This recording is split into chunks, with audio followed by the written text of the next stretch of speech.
increasingly senior roles at the IMF. In between, she's also served 2 terms in she served 1 term in increasingly senior role at the Treasury and now at the White House. She has been at the center of the G7 as it became the G20.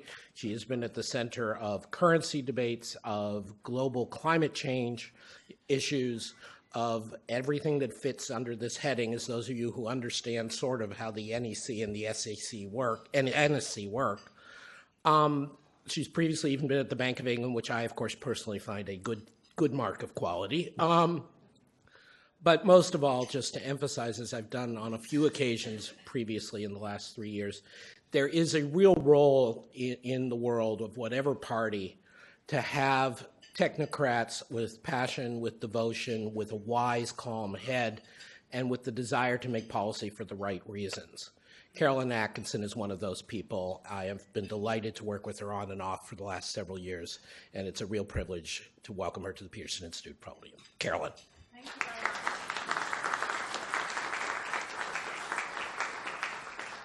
Thank you very much, Adam, and thank you very much, everybody else. So, as most of you are aware, President Obama is going to be going to Antalya, Turkey for the G20 summit in scarily just over a week. I'm due to go in a week in order to do the last round of negotiations. This will be the 10th G20 leaders meeting and the 9th that President Obama has been at. He's not the only one who has been there from the beginning, not the only leader, but one of just a few. And my first message is that I think the G20 is as relevant today as ever. We're not facing a global financial and economic crisis as leaders were when they first came together in the G20, but we have an economy that is underperforming and has consistently underperformed expectations since the recovery began. And given the degree of interdependence and integration across the global economy, we need a forum that brings together major advanced and emerging economies. When the G finance ministers first met in 1999, and actually, as Adam said, I was involved in that, but the G20 leaders got together for the first time in Washington in 2008 at a time that was quite scary, as many of those of you in this room will remember. In fact, one of my favorite comments, it's a bit of glum humor at the time, was I was sitting in the IMF and debating how much to warn the United States about the dangers that we saw of financial implosion. And one person, trying to be kind of statesmanlike, said, well, when should you call fire in a crowded theater? And another person said, maybe when there's a fire. And really there was a fire at that point. But since then, the policy responses that the G20 countries have put in place have been tested, and we have learned lessons about what to do next. In some areas, the successes of the G20 have been notable joint action on financial regulation, for example. In others, the successes are more the counterfactual. What would have happened if those leaders had not come together in 2008, 2009? And although I'm going to focus today on the global economy, given where I'm speaking, the G20 has also helped at the leaders' level to marshal a collective global response to important challenges. I mean, right now, obviously, climate change is going to be one of the issues discussed amongst leaders later this month. But we have also worked last year on Ebola and an Ebola response. A couple of years ago in Russia, there was an agreement to deal with very toxic chemicals called hydrofluorocarbons. And there are many examples like this of worker safety rules were raised at G20 leaders. So this is a forum, the Leaders Forum is one where you can put on the agenda for leaders issues that have an economic implication, but are at heart also social and political, and important, therefore, for leaders. So I want to start off with what we've accomplished so far to date, and then what we still have in front of us, and how we can best meet those economic challenges, and focusing on the G20's core aim of strong, sustainable, and balanced growth, which has been the mantra. When the G20 leaders first met in 2008, 2009, there was a very real possibility, including in the United States, that we would plunge into another Great Depression. It was clear that cross-border coordination on financial regulation had been woefully inadequate, and also that big imbalances had built up across the international economy. The negative shock in the United States when President Obama took office in 2009 was in some ways worse than that of the fall of 1929. US households had their net worth declined by more in 2008, 2009 than they had in the first year of the Great Depression. And employment in the United States declined by 4% between 2008 and 2009, the same rate of decline as in 1929 to 1930. So I just make that point because it's easy now to forget how dangerous it seemed at that time. And the fears that we were heading into a global depression were not hyperbole. That was the trajectory that we were on. And at the same time, there were a lot of concerns, which were realistic concerns, that we needed to brace against another retreat into protectionism and beggar-thy-neighbor economic policies, competitive currency devaluations, trade barriers, and so on. So the task when the G20 leaders met in 2009 was both incredibly important and very daunting. And the leaders had a long list of commitments. They pledged to restore confidence, growth, and jobs, to repair the financial system, to restore lending, to strengthen financial regulation, to rebuild trust, to fund and reform our international financial institutions, to promote global trade and investment and reject protectionism, and to build an inclusive and, interestingly, green and sustainable recovery. So ambitious didn't even begin to describe it. Now, faced with this potential calamity, the G20 actually took action. Countries in the G20 injected $5 trillion of fiscal stimulus and mobilized another additional $1 trillion for international financial institutions. And I remember a journalist calling me when I was at the IMF just after the London summit in 2009 and saying, okay, I know you're talking about all these big numbers, $1 trillion, but what's the real number? Because obviously that's all smoke and mirrors. And me taking him through it and showing that it was actually real money that was being raised for the international financial institutions and, in fact, real global stimulus. And G20 leaders also vowed to avoid the temptation of trade barriers and isolationism. Those steps, combined with the unprecedented monetary response in many countries, allowed us to avoid a far worse outcome than seemed likely. However, and I want to look at this slide, you can see that production in the first year of the Great Recession fell about as much as in the first year of the Great Depression. And in the case of global trade, the initial plunge was steeper in the most recent crisis. But what is really great, and that you see in this chart, is that the policy actions that were taken actually did something. They turned around this trajectory and led to what was perhaps the shortest ever state sentence in an official communique in Pittsburgh in 2009, which was after describing the actions, the leaders agreed it worked. We've been trying ever since to come up with a two-word sentence, but haven't managed it yet, so I'm taking suggestions for next week. So in 2009, we also began a series of steps to rebuild the global economy on a stronger and more resilient footing. In the area of financial regulation, the Financial Stability Board has helped to coordinate the G20's financial reform agenda, put in place international policies to end too big to fail, including this year working on the standard for total loss absorbing capacity, TLAC, and we expect G20 leaders will endorse that in Antalya.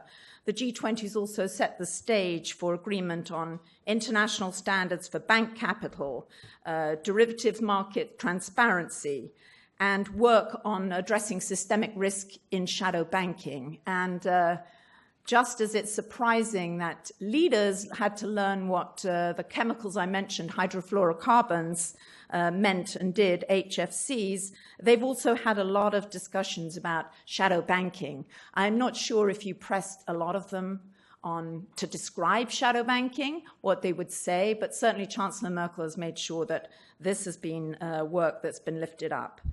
And importantly, the G20 has adopted, amongst finance ministers and central banks, an increasingly robust set of commitments on exchange rates in order to avoid and minimize the chance of a buildup of external balances, such as those imbalances that led to the crisis or contributed to the crisis.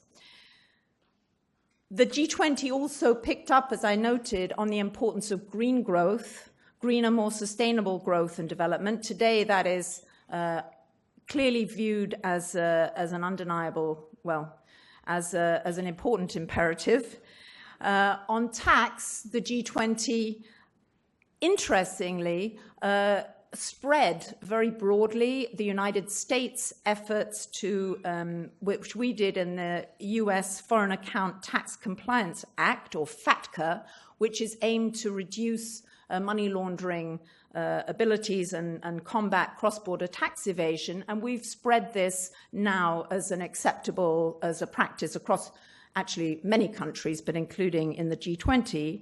And the G20 has worked with the OECD, despite some initial resistance from some of the large emerging economies that are not in the OECD. They've worked with the OECD to develop a set of robust recommendations on tax policy, addressing tax avoidance by multinational corporations through the base erosion and profit sharing, BEPS, another set of initials that leaders and politicians have learned about through that process. And there will be final recommendations coming to leaders in Antalya on the tax process this year. Of course, I would be remiss if I didn't mention the important unfinished business that here in the United States, and I see Ted down there, so if I didn't mention it, for sure he would raise it, the G20 also committed to reform the international financial architecture. We've made some progress in that regard. Luckily, we did get the money one way or another early on, but we unfortunately still in the United States need congressional approval to make good on the biggest piece of this, which is the 2010 IMF quota reforms. So I just want to show what we've called the 4 stages of the G20's framework for strong, sustainable, and balanced growth. Because the debate over how best to achieve this goal has been at the center of many G20 discussions over the past 6 years. The slide shows that the first response, the first stage, was an aggressive response to the crisis, the ambitious sense of commitments in London that I described a moment ago, and the need for a continued strong, supportive policy response was still evident when leaders met in Pittsburgh in September of 2009. So the Pittsburgh communiqué read, "We pledge today to sustain our strong policy response until a durable recovery is secured. We will avoid any premature withdrawal of stimulus." But by mid-2010, the sentiment in the G20 had begun to shift. Countries were growing increasingly concerned about rising debt levels and sanguine about recovery. And the G20 countries were not alone. The IMF and others analyzing the global economy there were a lot of discussions about, well, what's the best way to exit? Should we exit monetary policy stimulus first or fiscal policy stimulus first? And in retrospect, the talk of these exit strategies from stimulus was certainly premature. But in June in Toronto, the communiqué in the 2010 thing there talked about the importance of sustainable public finances and the need for countries with serious fiscal challenges to accelerate the pace of consolidation. And leaders signed up to a commitment to halve their fiscal deficits in relation to GDP. By the middle of the following year, of course, a new set of events, this is the 3rd stage, had emerged that would complicate the picture. At this stage, which dominated the summits in both Cannes in 2011 and Los Cabos in Mexico in 2012, the European sovereign debt crisis and the risks that it posed to global stability and growth came to the fore. And in Cannes, leaders declared that tensions in the financial markets have increased, mostly due to sovereign risks in Europe. And in Los Cabos, leaders called on the euro area, and of course the euro area was represented there, so they agreed that it would be important to take action to break the feedback loop between sovereigns and banks. That was an extremely live concern in the summer of 2012. Now today, the euro area has largely pulled itself back from the brink, and we're now in what I would describe as the fourth stage, which has been focused centrally on the importance of strengthening growth. And early on in this phase, we succeeded, at least in words, in putting growth and jobs at the top of the agenda. The St. Petersburg communiqué said our most urgent need is to increase the momentum of the global recovery. And last year in Brisbane, leaders took another step to isolate the main challenge. They stated, the global economy is being held back by a shortfall in demand. Now, 1 year later, there can be no doubt that this challenge persists and will be central to the conversations in Antalya.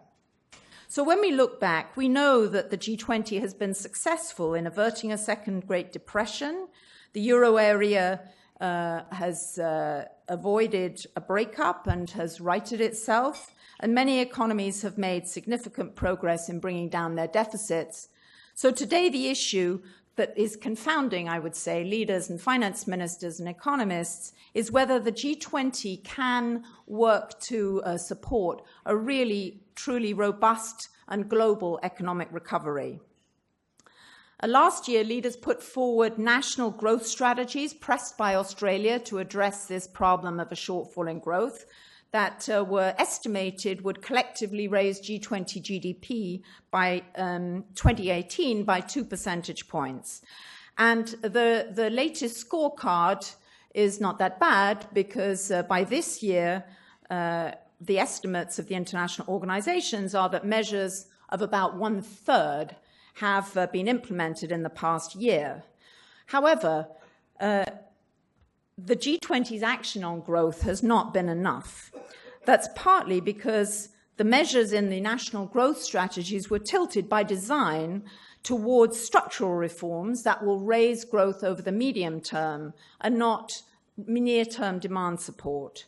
It's also because the global economy's underlying trajectory has deteriorated. The IMF's forecast for cumulative growth between 2014 and 2018 is now 2% less than the baseline envisaged in Brisbane. So you would have to put all of those measures in place, get all of the support that was predicted from them just to stay in the same place. And of course, global growth this year is expected to be at its slowest pace, not much slower, but a bit slower since the financial crisis. And that is just the latest in a series of downward revisions to the IMF's global growth forecast. You can see how at each stage, starting from September 2011, we were over-optimistic. When I say we, the IMF, but I think the world, was over-optimistic about the future. There was a little funny thing that happened for some reason last year, or maybe it was in 2013, but basically we kept thinking we were going to be out of this problem, and we're not. So the G20's work on growth is still a work in progress. Now, as many of you here know, the United States' voice in the G20 has been the president has been calling since early on for a focus on the need to take action for growth. And I think right now we've been strengthened by our economic performance.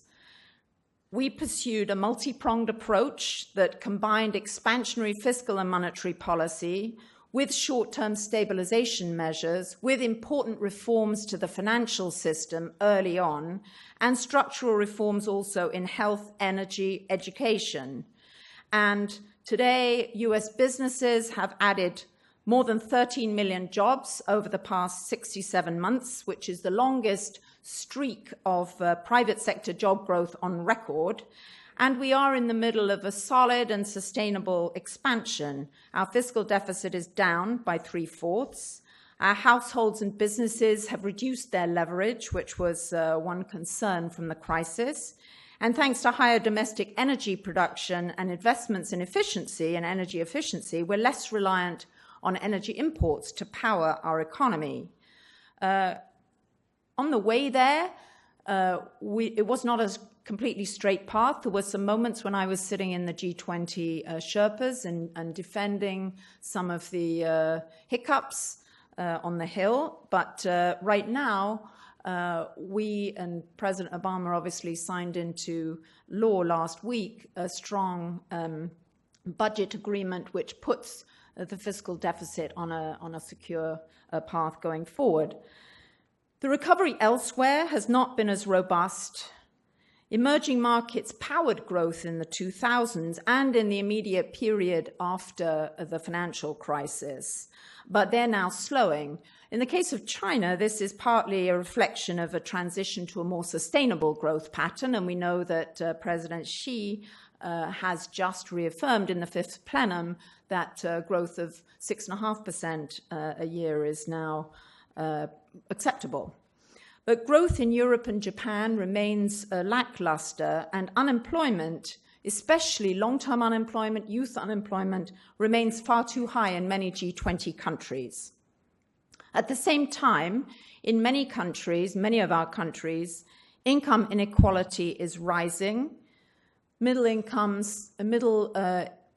class incomes have been stagnating, and too many economies are falling short when it comes to creating economic opportunity for their citizens. Now, the economic and political and social consequences of those trends, and especially the last one, are serious. We're seeing a cycle of low growth and lack of opportunity.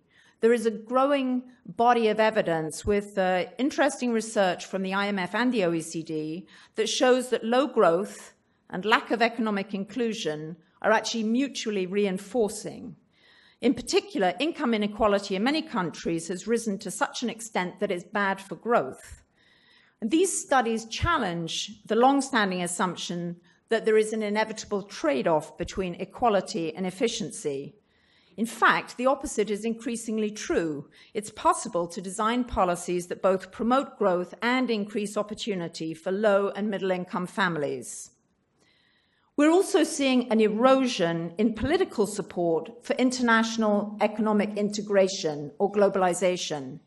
Now, globalization and technological change are going to happen and are happening, but the lackluster growth, lack of opportunity in some places, and stagnant incomes has fueled the rise of political parties and movements that favor protectionism and isolation. And the reality is that while we may believe and have models that show that global integration and what we would deem as pro-growth reforms will support economies overall, people need to see that these policies lead to a better life for them and their families, to jobs and opportunities, if they're going to give leaders the political support needed to carry on with the work of integration and working together and coordination. We've also seen bouts of financial market volatility.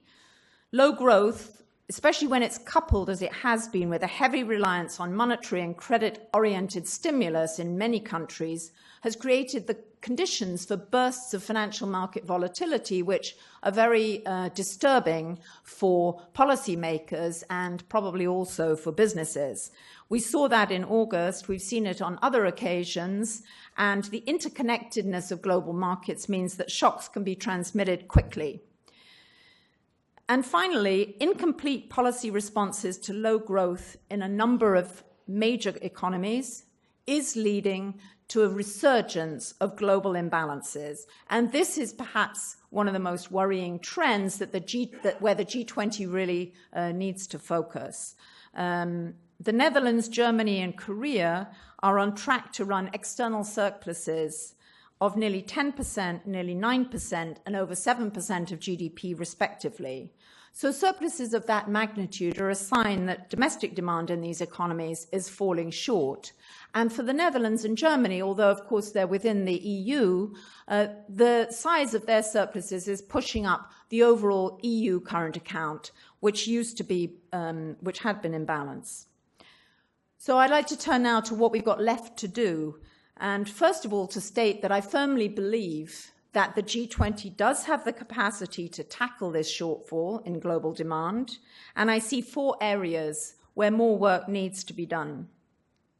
First, we need to adopt fully the lessons of recent history and not withdraw fiscal support too hastily.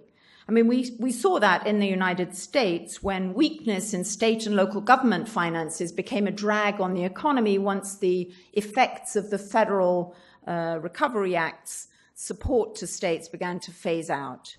And we also saw here how sequestration, never mind the sort of repeated fears of what was going to happen with the budget, damaged growth and job creation during the part of 2013 when it actually took effect. So as I mentioned, we've taken a major step now in a better direction with this budget agreement that was signed just recently.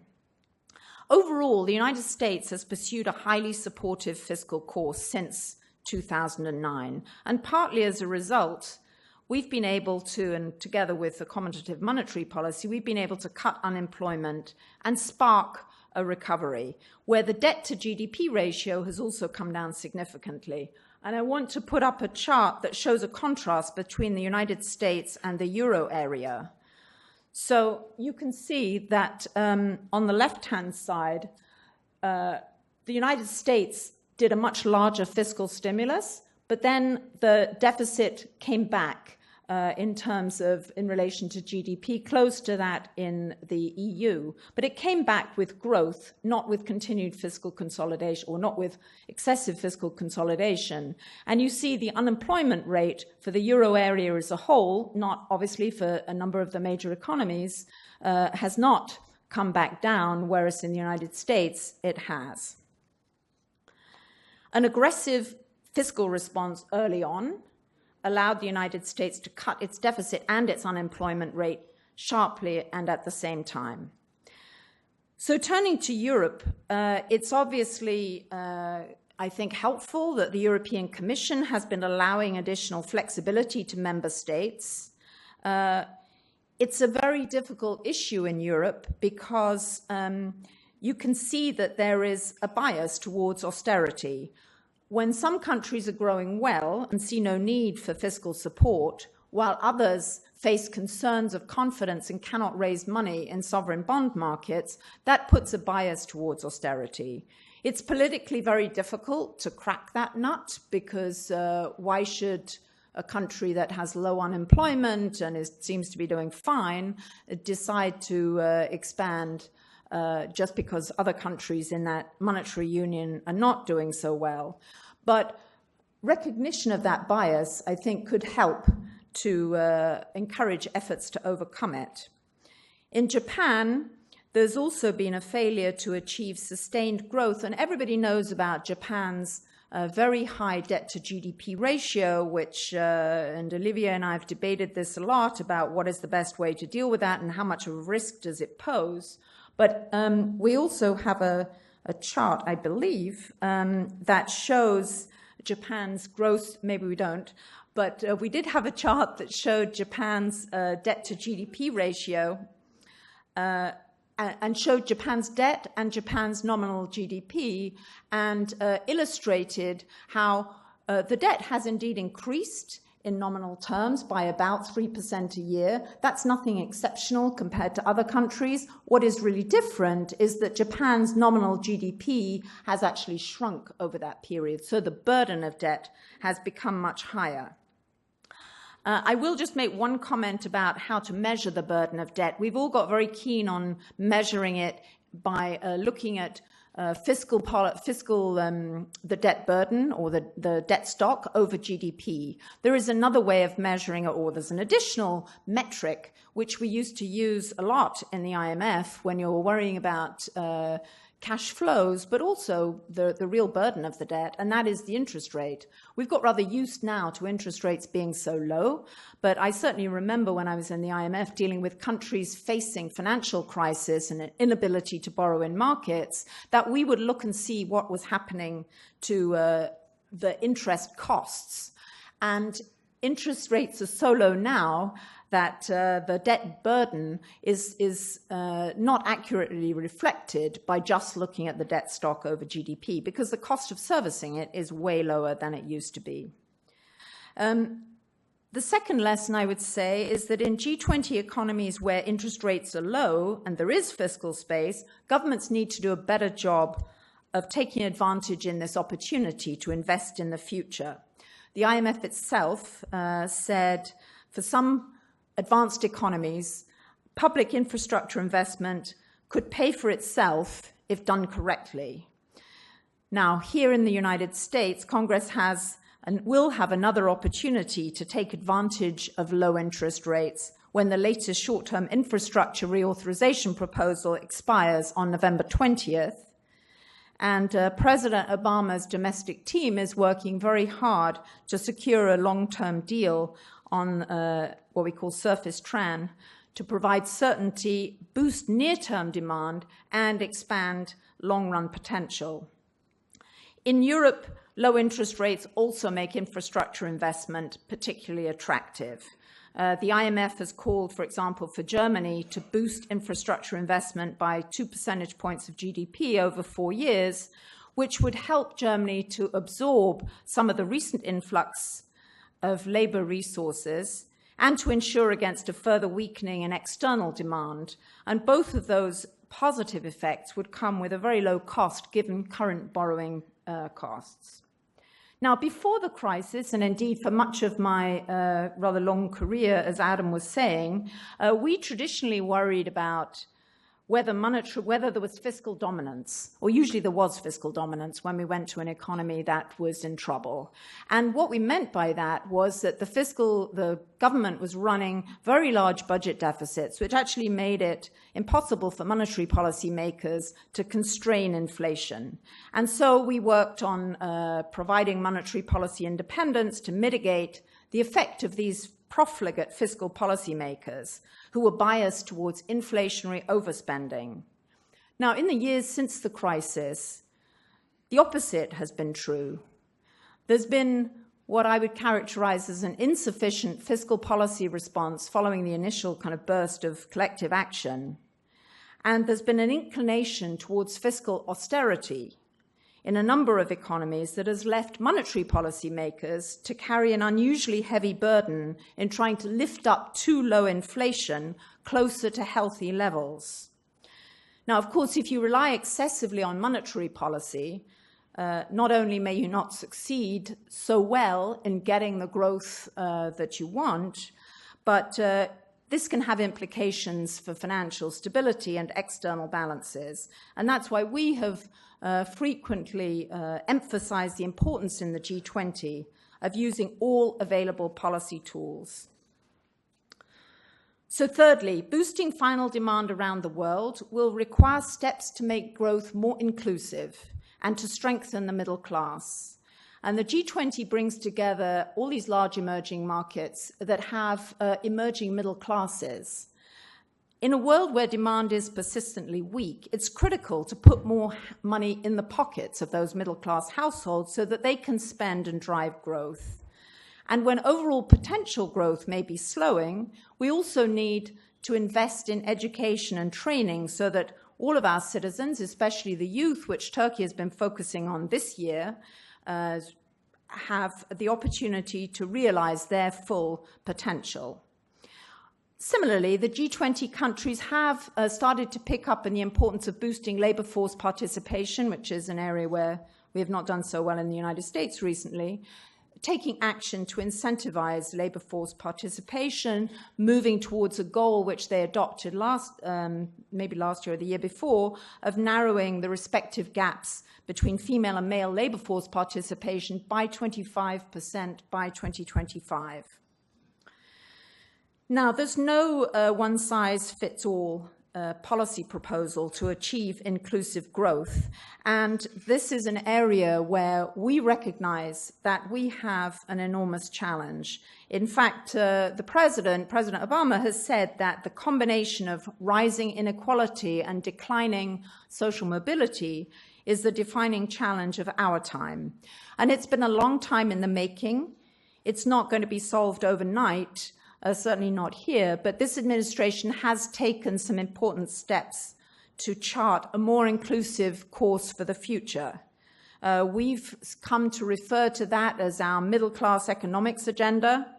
We've expanded health insurance coverage to more than 16 million people, made college education more affordable, and cut taxes for the middle class. And this year, the president took a step to expand overtime protections for 5 million workers. And he will continue to fight for an increase in the minimum wage, a permanent extension of key low and middle income tax credits, additional investments in education from preschool to community college, and greater workplace flexibility and access to paid leave. The president has also, as you know, and as has been the subject of a lot of study and interesting work from the Peterson Institute, made the expansion of trade agreements a top priority. And the trade agreements that he instructed Michael Froman, the US trade representative and my predecessor in this job, to negotiate were based on high standards. The recently concluded Trans-Pacific Partnership, or TPP, and TTIP, that is under negotiation with the EU, are an opportunity in TPP that we have taken to shape the rules of trade while expanding economic opportunity for the middle class. And through TPP, we're showing that it's possible in a trade agreement to make commitments to protecting labor rights, improving the environment, and fighting to eliminate practices like child labor and forced labor. The link between strengthening the middle class and supporting overall growth is particularly clear for China. And as the world's second largest economy, China's capacity to make progress on this will be critical for the global economy. Now, we know that China has recognized that an export-driven strategy is no longer sustainable. They're just too big to go on growing in the same way from exports. There isn't enough of the rest of the world to sell to. And when Xi was here in September, he emphasized that China was not going to lower the exchange rate to stimulate exports, and that China was moving from an export and investment-driven economy to an economy driven by expanded consumption and domestic demand. Now, we look forward to discussions in this vein as China, after Turkey, takes over the G-20. China, we believe, has huge opportunity to grow its middle class, to boost global demand, and advance its medium-term rebalancing objectives by relying more heavily on pro-consumption fiscal policy to tackle slowing growth. And we know that the PBOC, the People's Bank of China, has taken a lot of measures to stimulate the economy. Interest rates have been cut 6 times in the last year, but China's maybe reaching the point where credit-oriented stimulus is yielding diminishing returns. We continue to encourage China's leadership to look at other options, payroll tax cuts, which we did, accelerating dividends from state-owned enterprises, which would have the benefit of pushing more competition and productivity there, but also helping to pay for a robust social safety net and for extending urban social services to migrants from the provinces. Now, these policies, some policies along these lines have been referenced in the 5th plenum. And during the next 5 years, China has an opportunity to solidify that path of reform, which will also have an important sort of side effect, but it will provide the kind of balanced growth and boost to demand for the rest of the economy that is sorely needed. We know that in Europe there are people calling, Ben Bernanke and others, for policies to stimulate stronger wage growth. And I think that even in Germany, there is some acceptance of the importance of that. So fourth of my four things, the G20 countries also need to take steps to unleash greater private investment. So in many places, steps to generate stronger, more sustained recovery in final demand will help to lift business sentiment and create greater certainty about economic prospects and encourage investment. But in other places where fiscal space may be more limited, deep reforms are needed to improve the business climate and the allocation of credit and to open up to foreign investment. We last year, the G20 launched the Global Infrastructure Hub, which will help in part to match investors with projects. And the G20 has done a lot of work, including with the business community and with Labour, about boosting the enabling or supporting a better enabling environment. There are a number of hypotheses about why private investment has been weak, why there is a global excess of savings. And the G20 will, of course, continue to consider these hypotheses. We've obviously, Larry Summers talked about secular stagnation. Maybe there's some of that, but maybe there's also cyclical slack, a bit more old-fashioned, but also evidence of that. Others have talked about the new normal or the new mediocre. I guess my point would be that however we decide to, or whatever the analysis shows about the underlying causes of this slow growth, in many cases, the answers to it are the same. You need to encourage private investment. You need to make sure that public investment, especially at this time of low interest rates, plays the crucial role that it can. Infrastructure investment, not everywhere in the G20, but in many countries, is sorely needed to raise productivity and support demand. And if we do these things effectively, whilst also encouraging consumption in countries where consumption has been lacking, concerns about persistently low growth in output potential won't become self-fulfilling prophecies. Let's deal with that problem and then figure out about it will be a high-class problem then when unemployment is down and the economy is growing solidly and in a balanced way. I'm just going to end by pointing out that next year we have the exciting prospect of a G20 hosted by China. The Chinese have been thinking a lot about how best to accomplish the work. They've had officials parked in different international organizations to learn from them.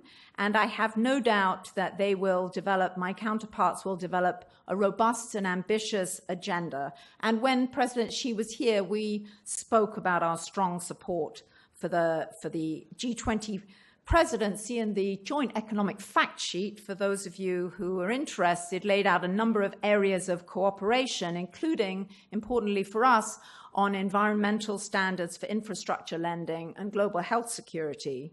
So my hope is that when leaders arrive in China next year, they can say that they have acted decisively to tackle the shortfall in global demand.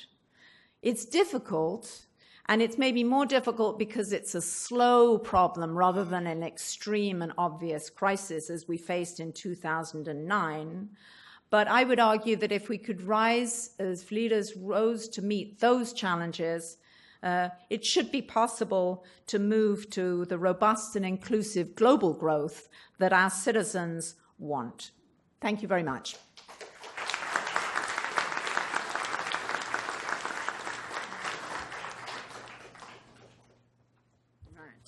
Thank you.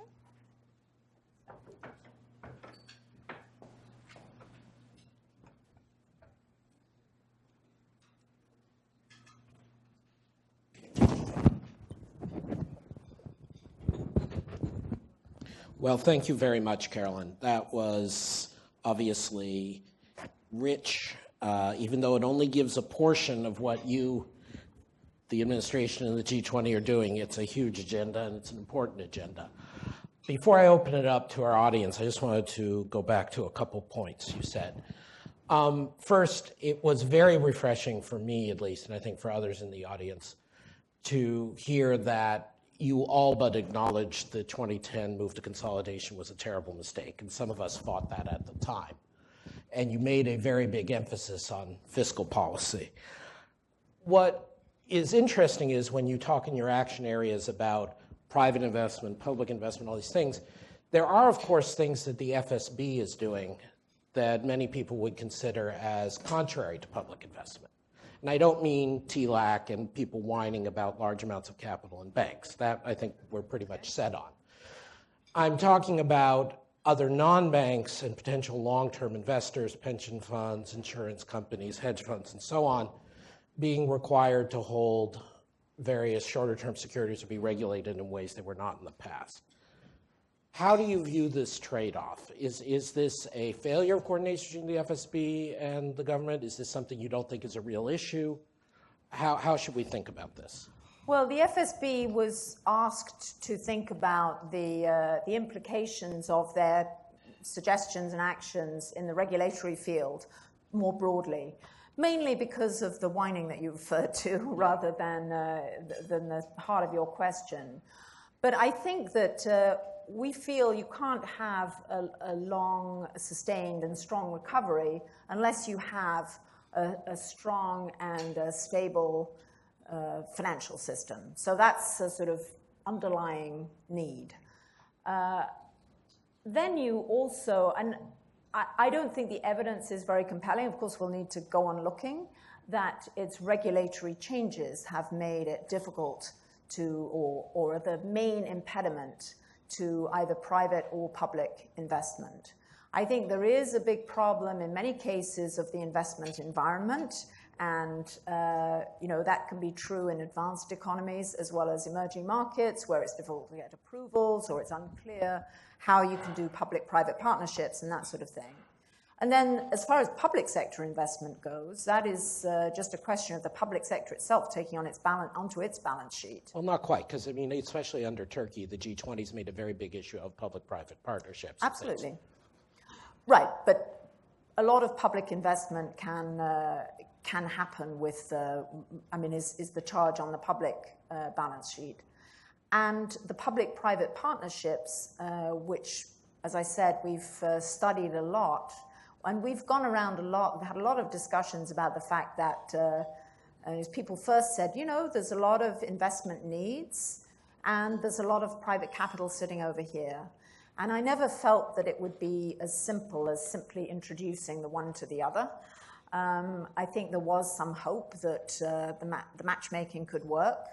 But I think that what's needed is to make the enabling environment in many of our economies, and as I said, this is not just an emerging market issue, the enabling environment for PPPs more attractive. But I don't think the way to do that is, there may be some regulatory tweaks, but I think that financial regulatory tweaks, but I think that other regulations are more likely in figuring out who you're working with. Is it a federal government? Is it a state? Is it the city?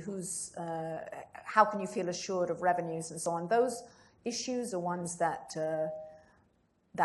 many people are trying to figure out and have a kind of rule book that makes it easier to do public-private partnerships. Well, thank you. On picking up on that, you talked about in your 4 action steps both public and private investment, and I think, not saying my point of view, but I think you did a great job of bringing together, saying, it's a high-class problem to worry about whether it's secular stagnation or cyclical. We got a ways to go either way. I thought that was very interesting. But I do want to ask you to expand on that just a bit. There are serious people who would argue that potential growth had slowed, certainly in Japan, arguably even in the US, well in advance of the crisis, and that's part of the bubble and what led to the crisis. There are others overlapping who say, well, the private investment is down, maybe not because of regulation, but because there's just no good investment prospects out there. We're holding a conference in roughly 2 weeks with Robert Gordon and Larry Summers and many other experts to talk about the productivity slowdown. So again, not to directly challenge what you said, but given that there are serious people advocating a different view on this, that it really matters that it's secular stagnation or productivity and not cyclical. How do you respond to that in the G20? Well, I think that there are two different answers. The first is the point that I made, which is I don't think, well, at least in the G20, they agreed last year, and I think the evidence this year is even stronger, that there is a global shortfall in demand. So even if output potential has slowed, we have a cyclical problem. It's a long cycle, but still, that we can take measures to address. And it makes sense when thinking of those measures to include ones, in many cases, that will help to resolve or address any issue that there may be about output potential coming down. The reason I said not in all countries about infrastructure investment is that obviously that we know that in China they sort of switched in a way from an export-led model to an investment-driven model, and they're having diminishing returns on the investment. So really in China you do need to shift to consumption and maybe to private investment, because the investment that there was public investment. But in many other G20 countries there is a need for a clear need for investment. I mean, I see it going between my home near here and the office every day with the roads and so on. The other part of the answer is, I think, is that, well, what do we need to do if there has been a slowdown in potential? And I'm not thinking about the demographics and so on. I'm thinking about slowdown in TFP growth. We need to educate people more, so that people have more skills. We need to sort of deepen our investment in, so that's on the agenda. We need to encourage people to make it easier for people to participate productively in the labor force with some of the measures for inclusion. And this is not scientific, but I did say to you that I'm here as somebody from the White House and not from an economic institution like the IMF. But I must say that I feel I've heard a lot over my career about how potential has slowed down, and it has come, and the models that show it are usually the ones that, one way or another, gussied up, are reproducing recent trends and pushing them out forward. And it's certainly true that when you have a long period of slow growth, you tend to think it's going to continue. And so I suspect that, that if we deal with the shortfall in demand, we will find that there is more investment as businesses think, oh, it's worth investing, I need to increase capacity. And certainly if we build out on the education and flexibility of the workforce, that, as I said, it will be a high-class problem if then we find the productive potential. Of course, that doesn't mean that people shouldn't be looking at it, and it's not interesting to hear their work. And there's also this idea about, well, is the new economy sort of less capital intensive than the past, or are we having, there's some data that some of my colleagues have been looking at about new firm entry slowing down and the diffusion of new technology. And, these are lots of interesting issues, but I don't think they mean we should stop our work. Well, and that's partly our department, not yours, as you said. One more thing before I open it up. You mentioned, no doubt in part because you're here, but also as a real thing, the concern about global imbalances and the progress that was made starting in late 2012 with the G7 agreement on no unilateral currency intervention, which I give the U.S. leadership great credit for. How much should we think about this as we've now seen China intervening on the other side of the exchange rate to keep it up? I believe even Korea's last large intervention was towards maintaining the currency, to support the currency rather than drive it down. How much should we view this as either a new regime is starting to emerge, be it through U.S. pressure or be it through recognition of enlightened self-interest on the Chinese part, versus how much is this, again, just a cyclical matter that, amidst an emerging market panic, the money flows out, people get scared, or everybody's aware the U.S. wants to pass TPP, so they don't want to get the U.S. annoyed. Even if it's not yet a regime, do you see prospects with China and the G20 leadership that you could maybe work towards a regime on exchange rates? Well, I think the G20's made a lot of progress on a regime for exchange rates, which is, clear declarations about avoiding competitive devaluations, about moving to market-based interest rates.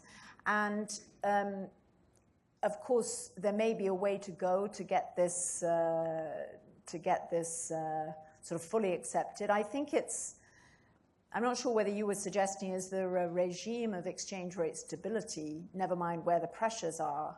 And I doubt whether that would be realistic because, the markets are large and it's unlikely that we could, that countries are able to withstand the moves that markets enforce. One thing I think is really important is that we should have more transparency about what countries are doing and what their exchange rate policies are. And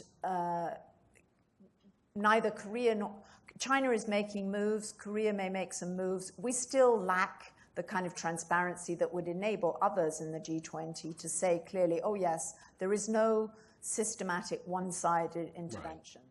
And for me, that's the standard that one should have about systematic one-sided intervention at a time when a country is running a current account surplus, one-sided intervention to hold an exchange rate down. I know, having lived for all these years with policymakers, that people don't like sudden movements. So it's a very natural reaction if, as you said, capital's flowing out or flowing in, to try to, for policymakers and central banks, to try to minimize that. I tend to think that it's important to make sure that you don't, in periods of capital inflow, allow banks to take on excessive debts and so on. But beyond that, it's also important to allow the markets to work because it tends to be the easiest thing to choke off capital flows. But you need to have a kind of strong-minded central bank governor or well understood. And Mexico did it. They moved to a system of allowing flexibility. I actually think that I don't have time to go into it now, but one of the successes of economic policy making in emerging markets recently has been, or over the last couple of decades, has been a shift to much more flexibility. If you imagine the events of the last couple of years or the last year taking place with fixed exchange rates, we would have been calling the IMF in to save various economies. And instead, exchange rates have been able to adjust in a number of countries, even if there's been some pushing back. And I think that's been an important safety mechanism. No, it's very, very clear. Thank you for that. Of course, our colleague Joseph Gagnon here at the Institute, who you know well, has been writing about the dangers of these fixed rates for the countries and the system. So it's good to hear you taking that up. Let me open it up to the floor. I ask, as usual, when we have a large crowd, that my colleagues allow the first couple questions to come from our outside guests, and then we'll allow friendly fire. There's a standing microphone at the back if you want to go there. Jessica has here a roving mic. When you're recognized, please just tell us where you're coming from. If you could go to the back mic, give to that gentleman, and then I'll go to the back mic. Hi, my name is Carter Doherty with the International Business Times. I have a question related to China's demand shift, because I was looking at some research recently that dealt with the percentage of imported components into Chinese exports, and it essentially tracked this going down. And this was a fancy way of bringing together the macroeconomics and the microeconomics of how the Chinese had, over time, built up a domestic industry that could supply this very export-oriented aspect of their economic model, so that now they're ready to shift to a more domestic, demand-focused model. Surprise, surprise, many Chinese companies produce what they used to export. And I was wondering if you could connect a little bit for us this overall goal with the structural shifts in the Chinese economy. You could go through a lot of industries where maybe 10 years ago, it would have been great if they bought more from other countries, but now they make it themselves, so it's really not necessary. I mean, it's an interesting question. Yeah, and it is interesting that that phenomenon. But you know, if you think about it, we make lots of stuff, but we still buy lots of stuff from overseas, and that's true of think of countries in Europe that are highly integrated. They make a lot of things. They also buy a lot of things. They buy and sell. That's the nature of commerce, and I think it's helpful to pull back and look at the macro picture, which is that. For China to achieve the growth that it's, that even this 6.5, which of course still sounds pretty good to anybody else, rate, they have to have, you have to look at the components of GDP. What is it that is going to be providing that growth and employing those people? And it's just not feasible for China to continue to grow by exporting or to the degree that they did. Because, as I said before, the rest of the world isn't large enough and doesn't buy enough itself. If China is encouraging domestic consumption and their industries that are now exporting switch to provide, to satisfy that domestic demand, well, that's fine too, because their imbalances will go down. I mean, in general, it would be rather surprising, I think, if you ended up that Chinese consumers only wanted to buy goods made in China, even if they're the same type of goods. But if it did end up like that, that wouldn't necessarily be a problem. I think the problem comes from the imbalance of a lot of exports and not many imports. You're saying that, well, maybe they're never going to increase their imports much. And I'm saying, well, I suspect they may want to if they were able to and if people had this purchasing power. But let's suppose they didn't want to, then at least if they were satisfying their domestic demand with these industries that currently are exporting, that would help to reduce the global imbalances, which, by the way, I do think are very important. I didn't mean it to come as a sort of throwaway thing. No, I know you didn't. That's why I asked the question, to give you more chance to emphasize it. Thank you. At the back mic, please. Thank you. I'm Katerina Soko with Greek Daily Kathimerini. Ms. Atkinson, you mentioned that the Eurozone has avoided a breakup and is coming back. Well, at least the Greek crisis is out of the front pages. And does this mean that you think that it is no longer a systemic risk for the Eurozone or the global economy? Or, and given that earlier today a Treasury official was quoted urging Greece's European creditors to provide adequate debt relief, debt easing, why is the US interested in a lower debt burden for Greece? And do you think that the IMF should stay involved with the new European program for Greece? Thank you. That's quite a lot. So yeah, thanks very much. I will just say that I'm sure whatever my Treasury colleague said was correct, and that we have thought it important to, and we've been on record urging both that Greece should do the structural reforms and changes that are needed to provide growth, attack corruption, and so on domestically, raise taxes from those who can afford to pay it, and that it makes sense for there to be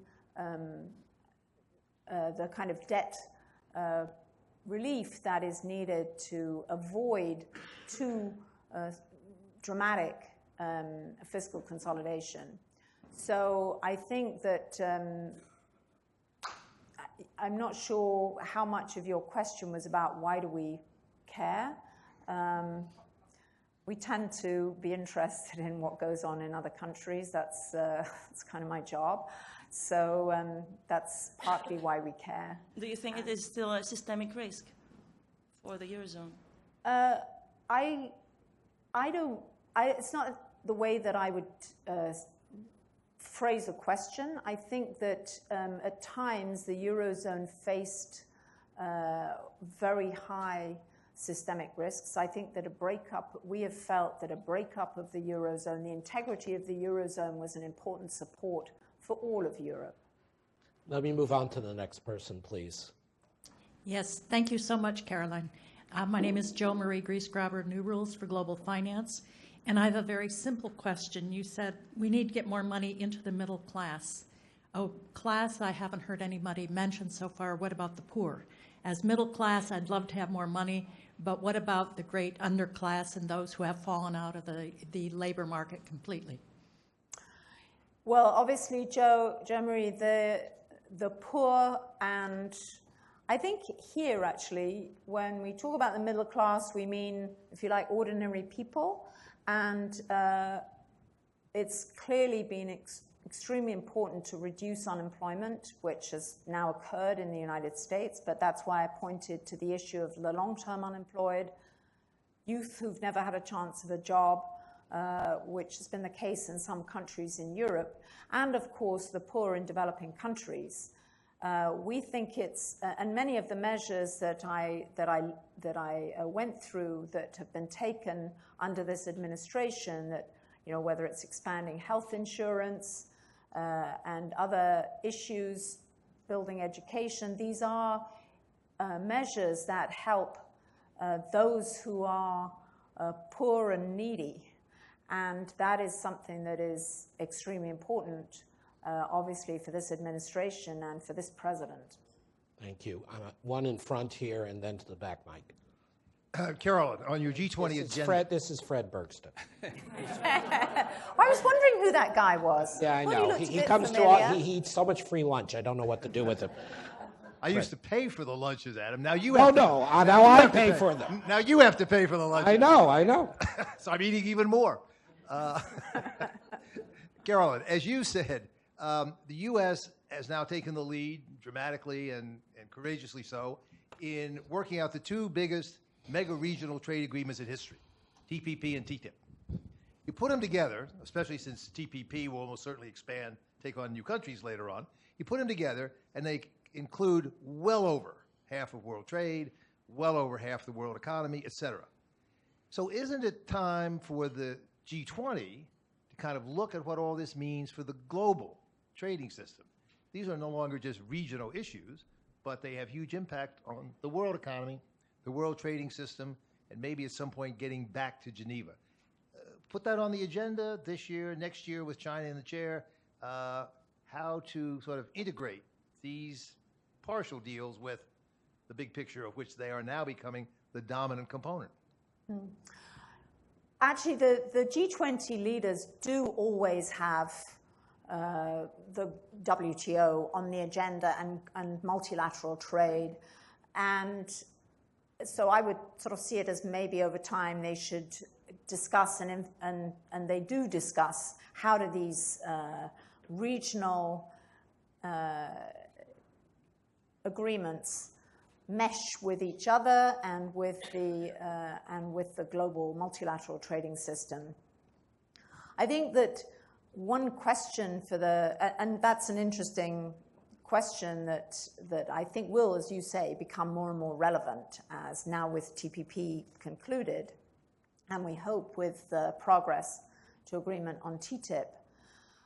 There are some other interesting things in the trade world, as you know probably much better than I, that are not in the regional agreements, but are also not fully, that come from Geneva, but are not part of the multilateral negotiation, such as the Information Technology Agreement, the Environmental Goods Agreement. These are all other, what Mike and Michael Punk call creative ways that we can support a reduction in trade barriers, the Trade and Services Agreement that is being discussed. These are all ways that we are trying to promote more lower taxes overseas and reduce tariffs and an easier flow of goods and services. I think how all of that fits together is an important question for leaders. Of course, the G20 has some big, important countries in it that are not part of these agreements. And there's a discussion about, well, what do these agreements mean for the United States' commitment to the world trading system? And the president has been very clear, and actually this was discussed in quite some detail last year in Brisbane. He was very clear that we strongly support the WTO And for that reason, we have looked for ways that the WTO can be used to promote its basic agenda. The trade facilitation agreement that was reached in Bali in 2013 is one that is very important for everybody. It is just a win-win. It was surprising the reluctance and the difficulty that we encountered or that Acevedo encountered in getting this approved. But it was a sign that the WTO could still function. And we're pushing very strongly this year for the ministerial that's going to be in Africa to be successful on moving forward on the trade facilitation, but also looking for meaningful, if modest, agreements that could also be reached on a multilateral basis. And then I think in Geneva, there's lots of work to do on specific issues. In an ideal world, maybe some of the issues taken up in TPP will also be taken up on a multilateral basis. I think it has shifted the conversation, and it will be interesting to see how that goes forward. Great. I'm aware that the Honorable Ms. Atkinson has to get back to the White House. So let me just, if I could, gather the last two questions at the back. Absolutely. If you're willing to stay longer, I'm sure we can continue this ad infinitum. But let me grab the last two questions at the mic, and then we'll see where we are. I'm Sean Donnelly from the U.S. Council for International Business. Thank you for a great presentation. Could you talk a little more about what you think the G20 leaders might do in the tax area based on the BEPS work at the OECD? And could you I think you said this was dealing with tax evasion. Is it tax evasion or tax avoidance? I mean, is it illegal things, or is it taking advantage of flexibilities that are out there? Thanks. Yes, a great question. And the second question, please. Heather Scott with Market News International. You mentioned, of course, that the G20 frequently discusses exchange rates, although it's not been a major feature in the last few meetings. But I wondered, the key foreign exchange issue that people are discussing now or waiting to hear about is whether the IMF will include the renminbi in the SDR basket. Is that, can you tell us what the G20 leaders will be discussing on that topic, and whether or not the U.S. has wanted the G20 to discuss it before it goes to the IMF board? Okay, so BEPS, which is OECD, not necessarily G20, and SDR, which is definitely something other than G20, but anyway. That's fine.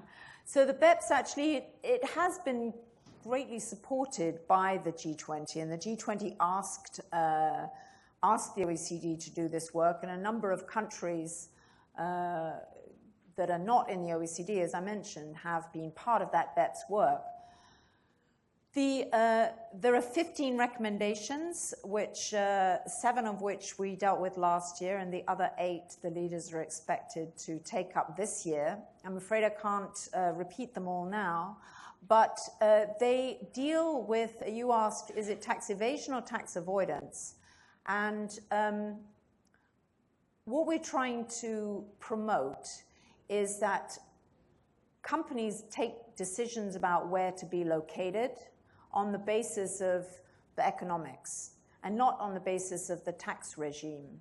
So that goes back to the initials, base erosion and profit shifting. We're not, and the BEPS problem, the BEPS issue is looking, I would say, about how, we have argued very much that that countries' own tax regimes provide incentives, and it's important for countries to agree on how to work to have incentives that make sense. And that's the areas that the BEPS work has laid out are suggestions for how countries can work together to promote these more sensible decisions. On tax evasion, that is more an issue of, that I mentioned also, the FATCA, where we've taken steps to increase transparency and actually information sharing amongst tax authorities. That deals with the illegal tax evasion because it makes it harder for for companies or individuals to hide their money from tax authorities because the tax authorities are sharing more information. And there's also a step in that on beneficial ownership where we have a national plan and there are actually G20 national plans about dealing with beneficial ownership, which in sort of common parlance would be referred to as the establishment of shell companies, or the provision of shell companies that also enable a shifting around. So the BEPS project is really looking about the kinds of incentives that are provided for legal actions, and how to make those less attractive, and how to work together so that countries have better information and put in place better incentives for, including with more information about where profits are earned that will be made available by large companies and multinational companies, more than on the evasion side.